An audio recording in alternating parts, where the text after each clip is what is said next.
Welcome to Code with Keetu. HTML, CSS and JavaScript use பண்ணி எப்படி ஒரு theme clock create பண்ணலாம் தான் பார்க்க போறோம். Okay, first of all what is theme clock? Theme கிளாக்னா ஒன்றும் இல்லை கைஸ், நம்ம வந்து டார்க் மோடுக்கும் லைட் மோடுக்கும் சேஞ்ச் பண்றோம் இல்லையா, அதை தான் நான் தீம் கிளாக்னு சொல்றேன். சரி வாங்க நம்ம டக்குன்னு போயிட்டு அவுட்புட் பார்க்கலாம். அவுட்புட் பார்க்க நம்ம என்ன பண்ணணும், கோ லைவ் ஸ்டைல் வர ஆன் பண்ணாலே போதும். ஸோ நீங்கள் ஆல்ரெடி எக்ஸ்டென்ஷன் இன்ஸ்டால் பண்ணியிருந்தீங்கன்னா இந்த மாதிரி கோ லைவ் கொடுத்ததும் உங்களுக்கு இந்த மாதிரி அவுட்புட் காமிக்கும். எனக்கு பேஜ் லோட் ஆனதுமே கரண்ட் டைமை காமிக்குது.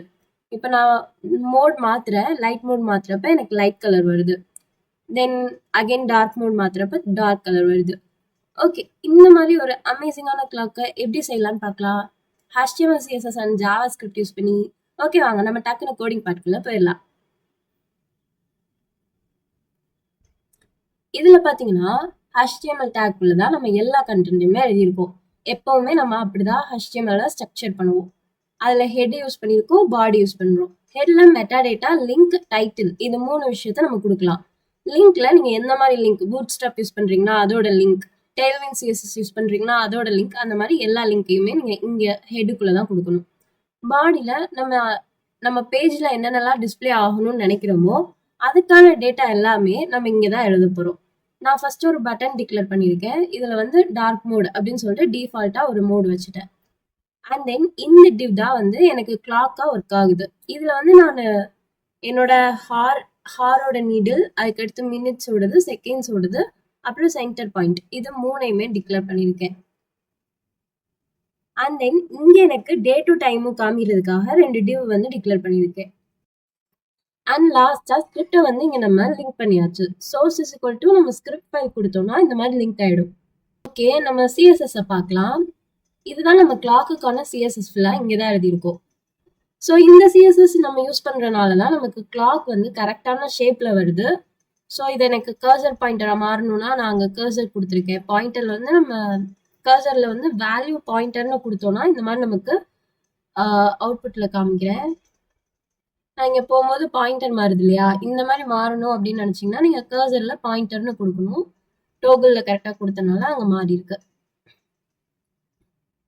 அண்ட் தென் சென்டர்ல வர்றதுக்கான CSS. ஸோ நீங்க இதை கோ த்ரூ பண்ணிக்கோங்க, எல்லாமே ஈஸியா தான் இருக்கும்.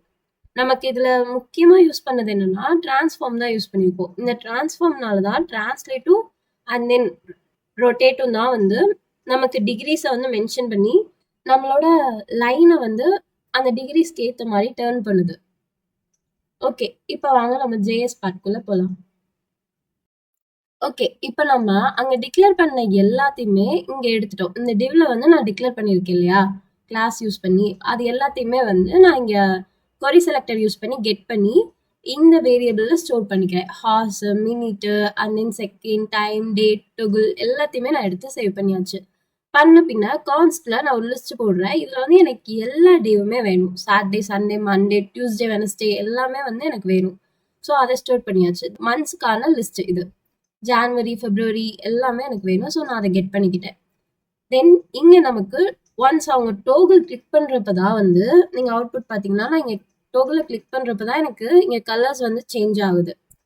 ஸோ இந்த மாதிரி நமக்கு சேஞ்ச் ஆகுறதுக்கு நம்ம டோகிள்ல தான் ஆட் ஈவென்ட் லிசனர் யூஸ் பண்ணணும். என்ன பண்ணும்போது நமக்கு இந்த மாதிரி சேஞ்சஸ் நடக்கணும், ஒன்ஸ் நான் அதை கிளிக் பண்றப்ப. ஸோ இங்க கிளிக்ன்ற வேல்யூ கொடுக்குறோம். ஸோ இங்க நம்ம கிளிக்ன்ற வேல்யூ கொடுத்ததுக்கு அப்புறம் கான்ஸ்ட்ல HTML அப்படின்னு சொல்லிட்டு ஒரு வேரியபிள் டிக்ளேர் பண்றேன். இதுல நம்ம கொரி செலக்டர் யூஸ் பண்ணி HTML அப்படின்னு சொல்லிட்டு நம்ம ஆல்ரெடி இங்க எழுதியிருக்கோம் இல்லையா, இந்த ஃபுல் HTML நம்ம கால் பண்றோம். இந்த டேக் தான் அங்க மீன் ஆகும். ஸோ அந்த டேகை கேரி பண்ணியிருக்கிற இந்த வேரியபிளை தான் நம்ம இனிமேல் கலர் சேஞ்ச் பண்ணுறதுக்கு, டார்க் அண்ட் லைட் சேஞ்ச் பண்ணுறதுக்கு யூஸ் பண்ண போகிறோம். ஸோ தான் நான் இங்கே எடுத்து ஸ்டோர் பண்ணிட்டேன்.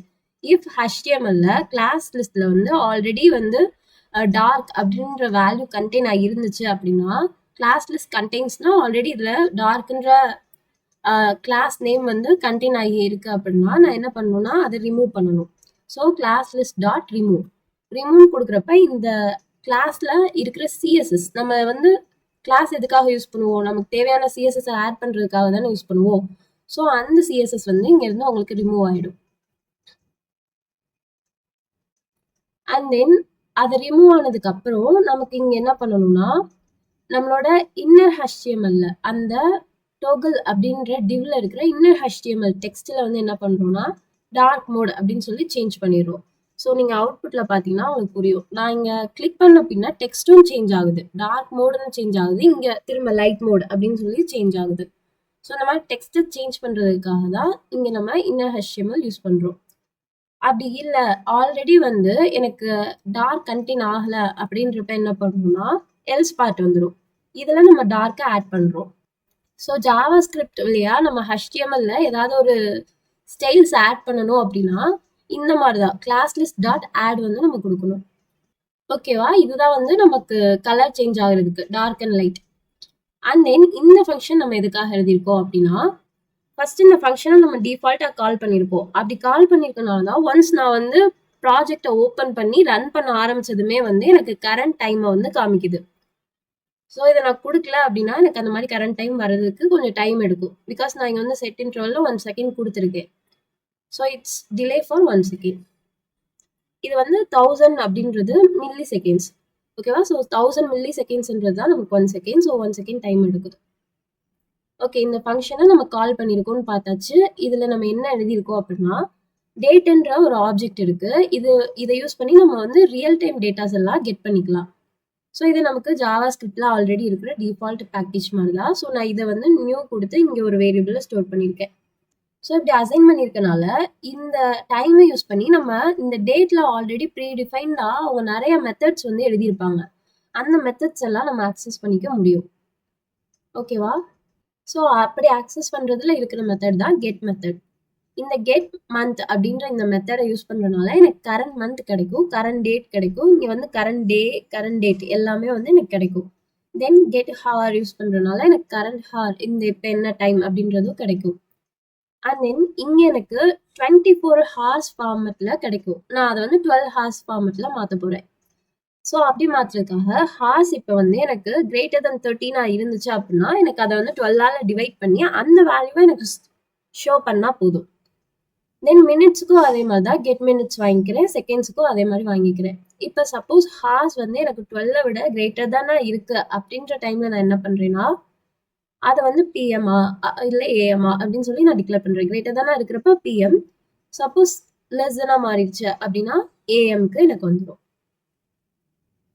அண்ட் தென் இங்க வந்து ஹார்ஸ் எலமெண்ட், இந்த ஹார் எலமெண்ட் நம்ம இங்க எடுத்திருக்கோம் இல்லையா அந்த கான்ஸ்ட்ல, இதுல வந்து நம்ம ஸ்டைல்ஸ் இப்போ ஆட் பண்ண போறோம். நமக்கு டிரான்ஸ்ஃபார்ம் தான் பண்ண போறோம். இதுல வந்து டிரான்ஸ்லேட் அண்ட் ரொட்டேட்ன்ற இந்த 2 மேஜர் ஸ்டைலிங்கை யூஸ் பண்ணி இதுக்கு வேல்யூஸ் கொடுக்குறோம். அண்ட் தென் இங்கே நம்ம ஒரு ஃபங்க்ஷனை கால் பண்றோம், ஸ்கேல்ன்ற இந்த ஃபங்க்ஷன். இதுக்கு ஆர்குமெண்ட்ஸ் அனுப்புறோம். என்னென்ன ஆர்குமெண்ட்ஸ்னா ஆர் ஃபார் கிளாக், அதுக்கப்புறம் 0, 12, 0, 360 இந்த ஆர்குமெண்ட்ஸ் எல்லாத்தையுமே அனுப்புறோம். இப்படி அனுப்புறனால தான் இது வந்து நமக்கு டிகிரி கால்குலேட் பண்ணுது. டிகிரி கால்குலேட் பண்ணி நமக்கு எவ்வளவு தூரம் அது ரொட்டேட் ஆயிருக்கணும், அந்த ஹார் கிளாக் வந்து எவ்வளவு தூரம் ரொட்டேட் ஆகி ஸ்ட்ரெச் ஆகிருக்கணும்ன்றத நமக்கு இந்த ஃபங்க்ஷன் தான் வந்து முடிவு பண்ணும். ஸோ அதுக்காக தான் இந்த வேல்யூஸ் எல்லாத்தையுமே நம்ம சென்ட் பண்றோம். தென் மினிட்ஸுக்கும் எனக்கு வந்து 60, இது வந்து 12 ஹார்ஸ் ஃபார்மெட் இல்லையா, ஸோ 12 டைம் நமக்கு ஹார் வந்து ரன் ஆனால் போதும். ஸோ இது 12 கொடுத்துருக்கேன், 360 தான் நமக்கு டிகிரி. ஸோ இது எல்லாமே இந்த ஃபங்க்ஷனுக்கு அனுப்பி இதை கால்குலேட் பண்ணி டிகிரியை வந்து நமக்கு ரிட்டர்ன் பண்ணுவோம். ஸோ அந்த டிகிரியை யூஸ் பண்ணி இது ரொட்டேட் ஆகிக்கிடும். ரொட்டேட் ஆகிட்ட அப்படின்னா hour, minutes and then seconds இந்த 3 எலமெண்ட்ஸுமே வந்து நமக்கு கரெக்டாக அசைன் ஆகிடும். தென் இங்கே டைம் நமக்கு தெரியறதுக்காக ஹாரோட கிளாக் டைம் எடுத்துக்கிறோம். அண்ட் தென் அதோட மினிட்ஸ் வந்து லெஸ் தென் 10 இருக்கணும். அப்படி இருக்கிறப்ப நம்ம முன்னாடி 0 வச்சு அந்த மினிட்ஸை ஷோ பண்றோம். இப்போ லைக்வைஸ் இங்க வந்து 9 இருக்கு அப்படின்னா இங்க நமக்கு 09 அப்படின்னு தெரியும். சப்போஸ் இங்க வந்து 10 ஆர் மோர் தென் 10 வர்றப்ப அந்த 2 டிஜிட் நம்பர் நமக்கு கரெக்டா 2 டிஜிட்டா தெரியும். ஸோ அதுக்காக தான் இங்க வந்து நம்ம 0 ஆட் பண்ணியிருக்கோம். ஓகே, இப்போ கூடுதலா இருக்கு அப்படின்றப்ப இது ஒர்க் ஆகும். நமக்கு கண்டிஷன் வந்து ஃபால்ஸ் ஆகுறப்ப இது ட்ரூவா இருக்கிறப்ப இந்த ஃபங்க்ஷன் இந்த கண்டிஷன்ல இருக்கிற இந்த வேல்யூ ஒர்க் ஆகும். அண்ட் தென் ஏஎம்ஆ பிஎம்ஆன்றதை நம்ம இங்கே ஆல்ரெடி செக் பண்ணிடுறோம். ஸோ அது வந்து இங்கே ஷோன் ஆகிடும். அண்ட் தென் இங்கே நமக்கு இந்த டேட் வந்து ஒரு குட்டியாக ஒரு சர்க்கிள்குள்ளே தெரியறதுக்காக இங்கே நான் ஸ்டைலிங் எழுதியிருக்கேன். இங்கே நான் உங்களுக்கு அவுட்புட்டில் காமிக்கிறேன். இந்த இருக்கு இல்லையா, இதான் அந்த ஸ்டைலிங். ஓகே, அண்ட் தென் இங்கே செட் இன்டர்வல் அப்படின்ற இந்த ஃபங்க்ஷன் எதுக்காக அப்படின்னா நான் எத்தனை டைம் எவ்வளோ இன்டர்வலுக்கு அப்புறம் இந்த ஃபங்க்ஷனை கால் பண்ணிட்டே இருக்கணும். நான் மேனுவலாக ஒவ்வொரு டைமும் கால் பண்ண முடியாது இல்லையா. ஸோ அதுக்காக தான் இந்த செட் இன்டர்வல்ன்ற ஃபங்க்ஷன் எழுதியிருக்கோம். இது வந்து ஒவ்வொரு செகண்டுக்கும் நமக்கு இந்த செட் டைம் அப்படின்ற ஃபங்க்ஷனை கால் பண்ணும். அப்படி கால் பண்ணிட்டே இருக்கிறனால தான் நீங்க வந்து பார்க்க முடியுது ஒவ்வொரு செகண்டுக்கும் இந்த கிளாக் வந்து ரன் ஆயிட்டே இருக்கு. ஸோ செட் இன்டர்வல் அப்படின்ற இந்த ஃபங்க்ஷனால தான் நம்மளால ஒவ்வொரு செகண்டுக்கும் நம்ம கிளாக்கை வந்து அப்டேட் பண்ணிட்டே இருக்க முடியுது. ஸோ அவ்வளோதான் நம்ம ப்ராஜெக்ட்ல பண்ணியிருக்கோம். உங்களுக்கு இது புரிஞ்சிருக்கும்னு நினைக்கிறேன். உங்களுக்கு புரியலைன்னா 1 செகண்ட் வீடியோ பாருங்க. நீங்க பேசிக்ஸ் ஆஃப் CSS கொஞ்சம் லேர்ன் பண்ணியிருந்தீங்கன்னா இது உங்களுக்கு கண்டிப்பா புரியும். ஸோ அப்பனா உங்களுக்கு டிரான்ஸ்லேட் எப்படி ஒர்க் ஆகும், ரொட்டேட் எப்படி ஒர்க் ஆகும், இதெல்லாம் வந்து உங்களுக்கு புரியும். ஓகே, உங்களுக்கு ஏதாவது டவுட்ஸ் இருந்துச்சுன்னா கமெண்ட் செக்ஷன்ல கமெண்ட் பண்ணுங்க. நான் கண்டிப்பா ரிப்ளை பண்ணுவேன். இன்னொரு வீடியோல பார்க்கலாம். Bye guys. உங்களுக்கு இந்த வீடியோ பிடிச்சிருந்துச்சுன்னா லைக் பண்ணுங்கள், ஷேர் பண்ணுங்கள், சப்ஸ்கிரைப் பண்ணுங்கள்.